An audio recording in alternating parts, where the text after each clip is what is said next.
While continuing to call out to Mililm, I decided to assess the current situation. Mililm only responds to me, Valdor, and Gaia. It seems like her reaction to Gaia is the strongest, but there's still no sign of her regaining her sense of self. Still, doing something is better than doing nothing, and it gives us a glimmer of hope. If things continue like this, there's a possibility we'll just maintain the status quo. That wouldn't be meaningful, so I thought of a more effective approach. The key is to stimulate Mililm's consciousness. Since our voices are reaching her, we should try to convey something impactful to ease her anger and find a solution. I activated the surveillance magic Argus, and projected the current state of the former Ursania.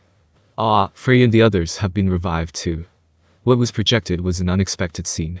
I'm not sure how it happened, but those who had turned into ice statues had been revived. Frey stood out since she was flying in the sky, but it seems my other companions are safe too. Oh, I've found Tensura. Saka and Gabiru are there, and so are Rain and the others. It's great that Carrere and the others have been revived too, but it doesn't seem like Feldway released them herself. What method did they use? Even I wouldn't have been able to undo it.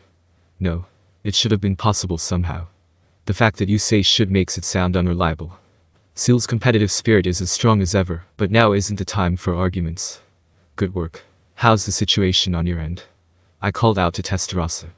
Rimuru-sama, you've returned safely. The moment I casually reached out to her through thought communication, she responded with overwhelming joy. Yeah. It's not that big of a deal. No, she was worried about me. I thought not much time had passed since I was sent away, but that's not the issue. It seems everyone was worried they might never see me again. It was fortunate that I could return, and I should apologize later. Wait, it's not like it's my fault. This is all Feldway's doing, and once we free Mililm, he should take responsibility for it. Anyway, moving on. Tensura is impressive. She swallowed her emotions and calmly explained the situation. According to her, a lot happened during the battle with Feldway too. Feldway. Causing trouble everywhere, my anger toward Feldway grew. But well, it's fortunate that there were no casualties. Keep making sure that no one gets caught up in the fighting and suffers any harm. Understood. Tensura readily agreed, so that's one less thing to worry about. Now then. Let's tackle the problems one by one. Hey Mililm. Can you hear me? Your friends are all safe. Stop rampaging and regain your senses. In a tone similar to how a police officer might address a criminal, I gently spoke to Mililm. Kayuki. Gaia, matching my tone, chimed in as well. Encouraged by this, I continued to press on with my words. If Free saw you like this, she'd be in tears. Is that really okay? I could even send footage of this over to her right now. And Carrion's here too. If he sees you like this, he'll definitely laugh at how pathetic you look. Guy's here as well. Even if you get made fun of, don't come complaining to me. Wait a moment. If no footage had been sent, it wouldn't have been exposed, so isn't it fair to blame Rimuru for that? No, it's your own fault for doing something that got you sent away. Besides, everyone already knows you've been causing a huge commotion. Wait, Suddenly, I realized that Mililm had regained her senses. Her appearance had also reverted back to normal at some point, no longer in that ominous form. It was so sudden, so naturally, it left me dumbfounded. Perhaps it was because I had used the surveillance magic Argus to show the battle situation over there, and the words that everyone was safe had reached Mililm. It's also possible that Gaia's earlier calls had some influence. Still. Her beautiful platinum pink hair was parted by a red horn growing from her forehead, but her eyes now shone with rationality. Dragon wings spread from her back, and her entire body was clad in flawless jet black armor. In short, despite all that rampage, she had almost no damage. Chloe, too, was looking at her in disbelief, as if thinking, no way. Not just Chloe, but Leon and El-chan were also looking up at Mililm with the same incredulous expressions. In any case, it would have been difficult to defeat Mililm, so it was a huge relief that she had regained her senses. However, stop playing dumb, okay? This rampage of yours isn't something we can just pretend didn't happen. You're still hung up on such a small thing. It's not a small thing. Honestly. It's good that she's back to her senses, but I'm absolutely not letting her brush off her own mistakes. I firmly vowed in my heart that I would make sure she apologizes to those she caused trouble for. Now, Rimuru. Thanks to my efforts, there wasn't much damage, so why don't you just laugh it off and forgive her? Valdor chimed in with his carefree attitude. Chloe seemed indifferent to this, but El-chan also stepped in. She floated over to us and tried to calm me down, saying, now. Mililm-chan didn't mean any harm, she was just being controlled, after all. Isn't it a bit unfair to hold her responsible for this? Usually, El-chan is quite strict, but she says we should let this matter slide. If the Heavenly Emperor is fine with it, then I have no complaints either. That's right. As expected, you understand well. Mililm is cheerfully praising Eltan, but don't you think that person isn't that lenient? Well, that's true, but the one who suffered the most from this is Sarian, right? Of course, we'll need to discuss that. Later, we'll have Ramuchi help with the reconstruction too, okay? Huh. Why me? Wait, shouldn't Mililm be the one taking responsibility for this? What are you talking about? You're the one responsible for the Demon Lord Mililm, so it's only right to ask Ramuchi for help. Omija said that while winking at me. Ah, so that's how it is. Indeed, there's no way Mililm could help with the reconstruction work, so I guess I'll have to help. It seems I can't refuse that proposal, so I resignedly accepted it. Well, it's fortunate that Mililm has regained her senses. Feldway, though visibly frustrated, is being restrained by Diablo and unable to move. Chloe and Vildor, perhaps having let their guard down, look utterly exhausted as they land on the leaves of the divine tree. The rest is up to you, Rimuru-san. Indeed. It seems Mililm caused quite a stir at the Heavenly Tower as well.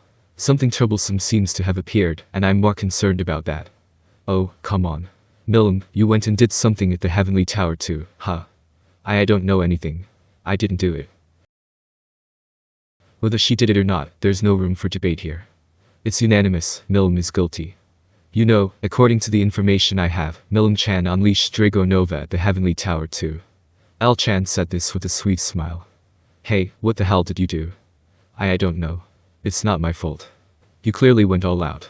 There's no way you can talk your way out of this. Mililm groaned at my all too honest remark. This must have happened after I was sent flying. Even if we tried to cover up Milim's rampage, no one would believe it now. While feeling exasperated, I used the surveillance magic Argus to project the situation around the Heavenly Tower. What I saw was a scene that looked as if forces from all over the world had gathered, with a large-scale battle taking place. Whoa, things are getting crazy over there. That's because of Demon Lord Luminous cult arms. It seems they're in the middle of a massive war against invaders from another world. Seriously? As for you. L-chan glared at Feldway and continued, spitting out her words with resentment. It's because of this idiot who spouts nonsense about wanting to destroy the world that we're in this mess. Milim's rampage is also his fault, so he better take responsibility. L-chan seems to understand that she can't win on her own. It's clear she's planning to push this onto me. Leaving Milim, who's energetically insisting that it's not her fault, I reluctantly accept the situation. After sending me flying, Feldway must have done whatever he wanted. To stop him, Luminous took the lead, and that's how things ended up like this. With Guy busy dealing with Velzard, Luminous had no choice but to act. Well, you know. Dagril is our enemy, Leon is here, Ramrus is probably doing her best in the labyrinth, and Milim was rampaging until just now. I have no idea what Dino is up to, but I can't count on him. In reality, the only one who could act was Luminous. I silently thanked her in my heart. Good job, and thanks. Anyway, first, I need to deal with that dumb Bissell Tan mentioned, then quickly move to clean up this whole mess. Alright, first things first, let's blow Feldway away. I'll help too, you know. Milim and I were fired up. At that moment, Sylvia arrived. I'm all for you taking him down, but are you sure? That form of his looks exactly like Star King Dragon Veldanava-sama, you know. Huh? Seriously. I mean, I thought he looked cool, but he's an enemy, so I didn't really care beyond that. Milim also blinked in confusion and turned to look at Sylvia. Then it hit me, Milim's father. Oh. So he looks like Milim's dad, huh? That's right. The hair color is different, so it's definitely not him, but still. Then it's not a problem. I don't even have any memories of him, so it doesn't bother me at all. Well, if Milim doesn't care, then I don't need to either. An enemy is an enemy. That's all there is to it. With that settled, we decided on our next course of action. Ignoring the "are you sure about this?" looks from Sylvia and Eltan's mother-daughter duo, I laid out the plan for Milim. Once we take down Feldway, I'm heading off to help Guy. You go to Heaven Tower and help the others. I was planning to rescue Free and the others. As you can see, Free and the rest are already free. They can handle themselves from here. More importantly, if you don't pitch in now, everyone's gonna be mad at you later.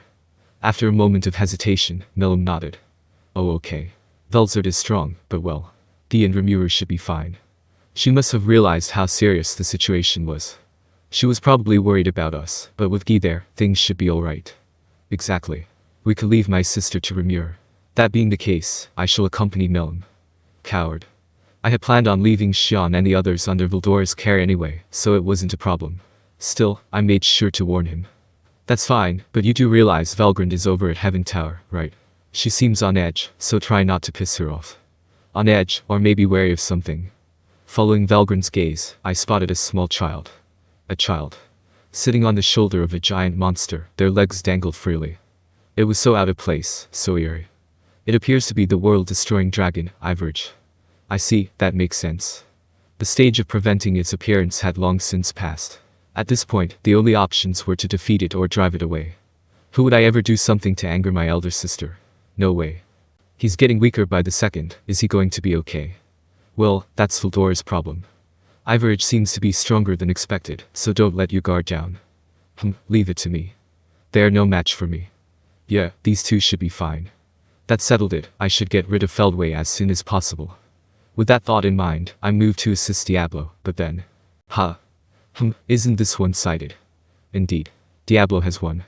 Right. While we were deciding on our course of action, the battle was already nearing its end. I had briefly wondered, why isn't Feldway interfering? But now, the answer was obvious. After all, Diablo had completely overwhelmed Feldway with sheer power. As we watched in shock, the battle was about to reach its conclusion.